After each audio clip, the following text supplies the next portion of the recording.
Every time the nurse came in, she would be like, you can do it, it's okay, you're almost there. Over 24 hours, and I was in labor. And since the last 12 hours or more, I was trying to push, and it was a bad state. Hello, and welcome to another episode of Motherhood Unplugged. This one is going to be very, very special because, as one of my followers on Instagram requested, I'll be sharing my birthing stories with two babies. So for those of you who don't know, my name is Neha Gandhi Parmar. I am a mother to two little girls. One is 2.5 years old and the other one is 9 months old. I'll be starting out with talking about how I found out I was pregnant, and then we'll move on to the day my labor started, the whole birthing process in the hospital, and how I delivered until I had my baby in my arms. So with that, let's begin. Let's go back to May 2018, which is when I found out I was pregnant for the very first time in my life. So I was visiting India because my parents lived there, my husband lived and worked there at the time, and I was visiting them for a couple of months. Now, this was just a couple of days before my flight back to Canada. I remember one day the maid had not showed up, so I offered to sweep and mop the entire house, which did not seem like a big task because I was quite fit and active. Just 5 minutes into the whole sweeping process, I actually started getting out of breath. I was panting and super exhausted, which did not seem very normal for me. Then 2 days later, I had my flight to Canada, and it just struck me that my periods have been about 4 to 5 days late, which was, again, not very common. I've been getting my periods very regularly. So that was sign number 2. Again, didn't think much of it, landed in Canada, and I was craving a cup of coffee from Tim Hortons. So as soon as I landed, I got a coffee from the airport itself. I sat in the cab, reached home, and once I reached home, the smell of that very same coffee made me feel so nauseous, and I had to literally throw and dump that coffee out. Sign number 3. All these things were very unusual for me, and I was feeling tired as well. So I thought maybe it's just the jet lag and the travel and all of that. So I decided to take a nap. I slept for about 4 hours, hoping to wake up fresh, but I woke up feeling even worse after that.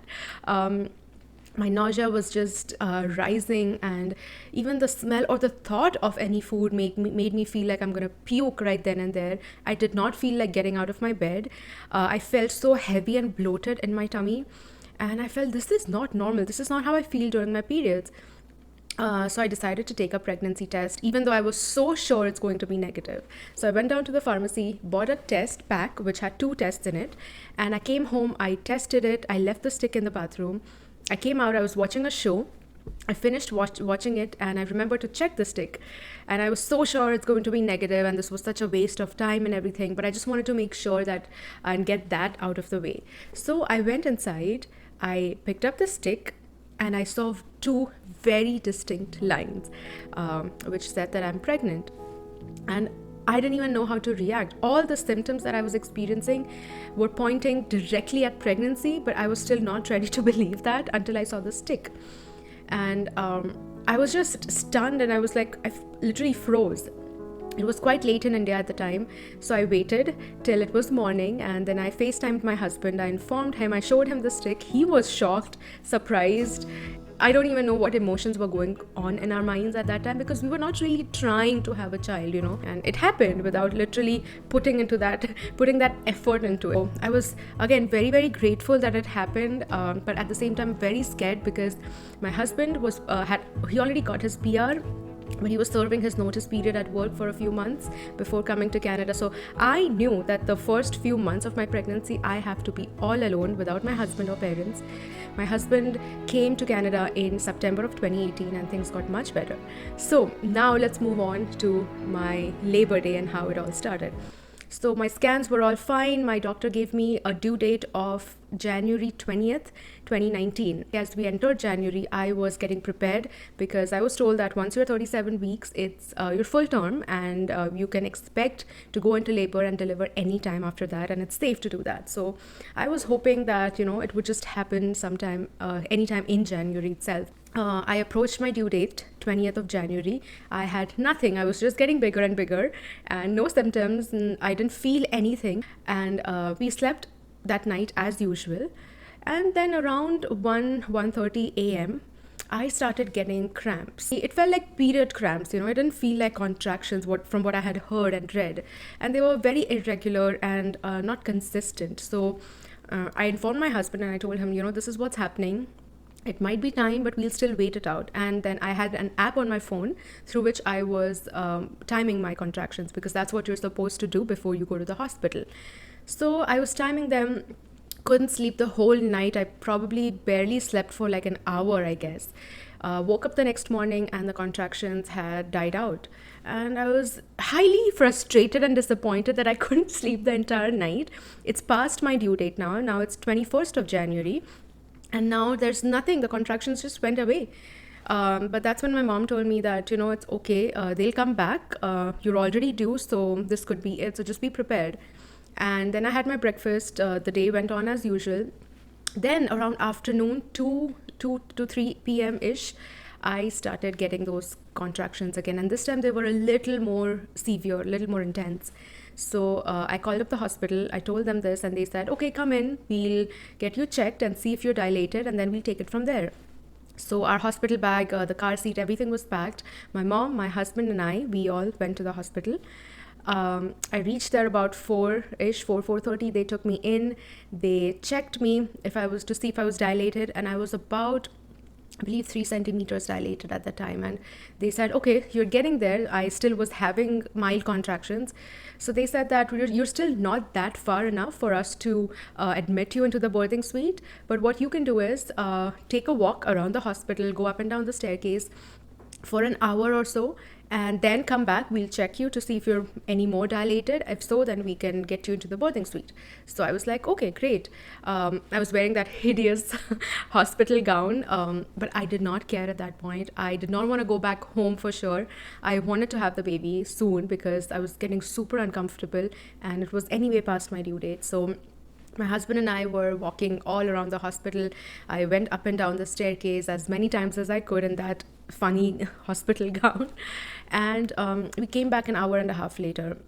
But I remember the last few minutes before I went back to get checked, the contractions started speeding up. They were getting more and more intense. And there was a time when at every contraction, I literally had to stop, hold my husband, or like take support of the wall, and I was just like frozen, and I was almost moaning in pain because they were getting that intense. So then we went in. The nurse checked me, and I was about 6 centimeters dilated by then. And she's like, "Okay, now's the time. We can get you admitted in the birthing suite." They did some tests, whatever they do, the normal procedure. I was all hooked up with wires and monitors, and they put some wires on my tummy to monitor the baby's movement and heart rate and all of that. And they took me to the boarding suite. My mom and my husband followed. And this was all much easier back then because it was 2019, before COVID and everything. So then and both of them were allowed in the boarding suite at that point. So they came in. And so this was now 21st of January around 7 p.m. And my contractions were progressing faster and faster. And I was already about 6 centimeters. And I was very sure I wanted to get an epidural. So I already informed them about it. Because my water had not been broken naturally, the nurse told me that the doctor will have to do it physically, which basically means that she would just insert her fingers inside. Now, I know this is TMI, but this is the reality. And I'm going to share as much as I can without any filters. So she would insert the filters and just kind of swipe and break my waters. And they said it's not gonna hurt, but you'll just have a slight sensation and there'll like be a gush of water coming out of you. It'll feel like you're peeing, but it's not pee. So I said, okay. I'd only seen this in movies, where the woman is sitting and suddenly like she's all wet because her water breaks and then they rush her to the hospital. But none of that happened to me. And I'm glad in a way that it did not happen that way. So then they put like those pee pads, like 4 or 5 pee pads under me. The doctor came in. She was really friendly. Then broke my waters. I felt that gush of water. And then she said, okay, so now that the water has been broken, you should start getting contractions faster.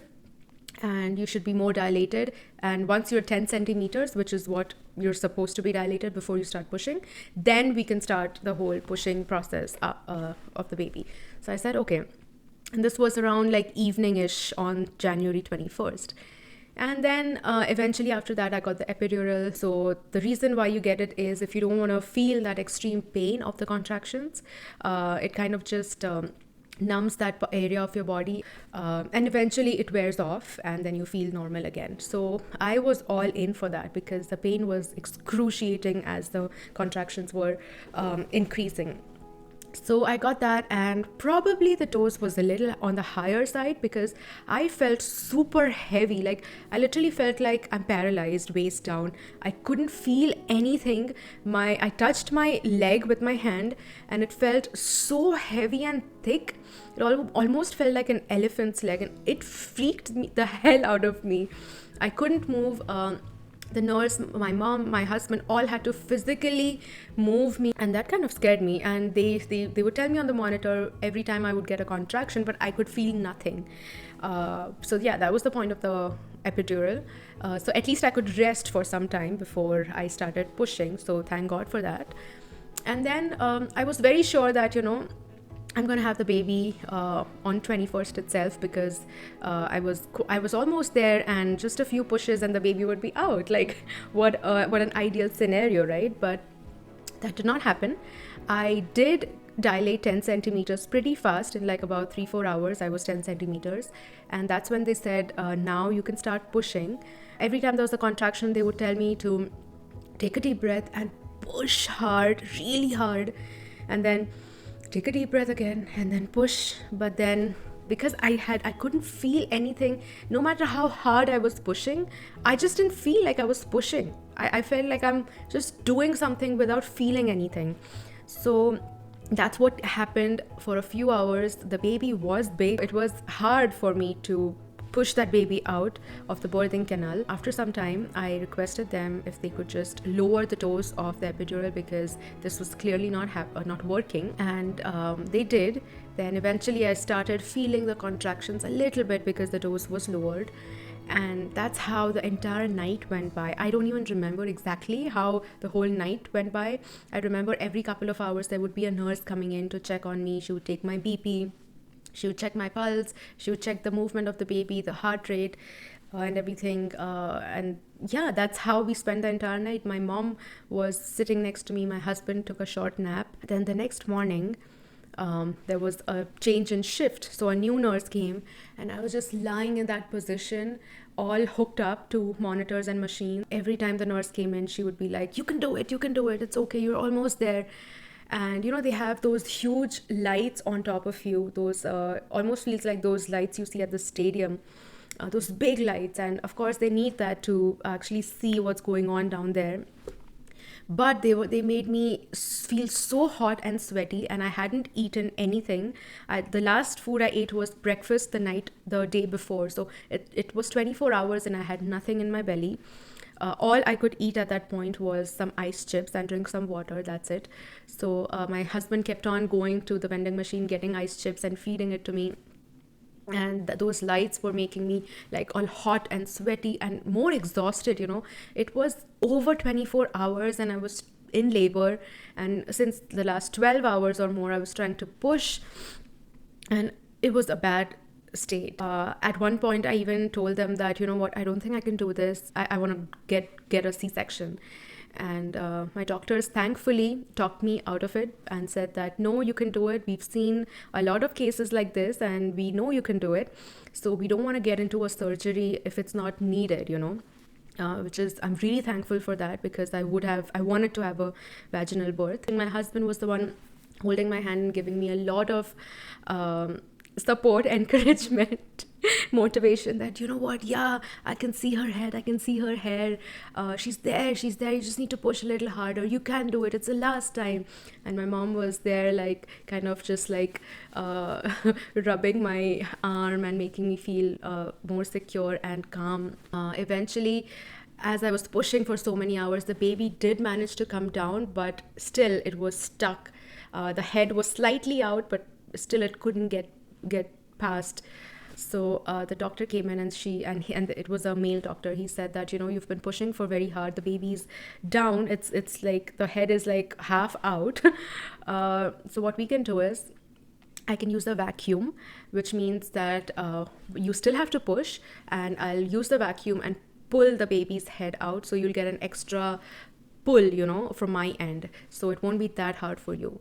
And he said, don't worry, I've done this many times. I've delivered my own daughter like that a few years ago, and it's safe. It's just a support that we can offer. And I said, do it, please. Why didn't you tell me this before? So they got the vacuum. At my next contraction, I took a deep breath and I pushed, and they attached the vacuum, sucked the baby's head out, and then I had to do one more push, and the baby was completely out, and I felt like literally like a big chunk kind of came out of my tummy. And I felt suddenly, for a second, I felt so light. And then the baby was all like covered in blood and mucus or whatever it is. They immediately took the baby out. You want to cut the umbilical cord? And he cut the cord. And as soon as he cut, the doctor was like, congratulations, you're a father. And then I was like, oh my God, unbelievable. All these months, all these hours of labor and pain and everything. And now it's finally done. And then they immediately wrapped the baby and put the baby on my chest for a skin-to-skin touch. And that was our little Amira. She was on my chest, and she looked into my eyes, and she was all swollen, pink, and a little sticky. And I just couldn't believe that I have a baby finally in my arms, on my chest. And then immediately we contacted our family, my dad, my in-laws, and everyone. We sent them videos and pictures. But I was just soaking in that moment when I had Amira on me, and all the pain, all the suffering, all the everything. I just didn't bother. I just didn't care about it. I had my child. She was big. That's all I really wanted at that time. And after that, I had to push one more time to get the placenta out. And then I did have tears down there, so they were stitching me up. There was a lot of blood flow and everything. I don't want to get into those details, but yeah, that's what happened. Then they took the baby away. They weighed her, they measured her, they checked her heart rate and whatever procedure, whatever protocols they have, the normal ones. The pediatrician came in, and I was like, this is it. So there we had our little Amira. She was born on January 22nd, 2019 at 10:17 a.m. And after that, they gave us some time to kind of settle in. I remember I was in such a bad condition. The effect of the epidural was still in my body, so I was still numb and I couldn't move. They moved us to the mother and baby unit, where we were supposed to stay for a day and get all the checkups done and monitor the baby's health and everything, my health. Eventually I could get up once the effect of the epidural wore off. I could walk slowly, use the washroom. They had a breastfeeding class the next morning, which I attended, where they showed us how you can breastfeed for mainly for first-time moms, but even second-time or third-time moms as well. So there were like 5-6 other women with me with their newborns, which felt really good to see other babies being born with Amira. I guess this video is getting too long, so I'll be sharing my second birthing story with my other baby, who's now 9 months old. I'll share it in the next video. So that's it for my first birthing story. If this scared you, then I want to say that please don't worry. Every experience is different. I've had 2 babies and both experiences were so different. So it doesn't have to be the same with you. And if you enjoyed this video, if you liked it, if you want more such videos, then please like, share and subscribe.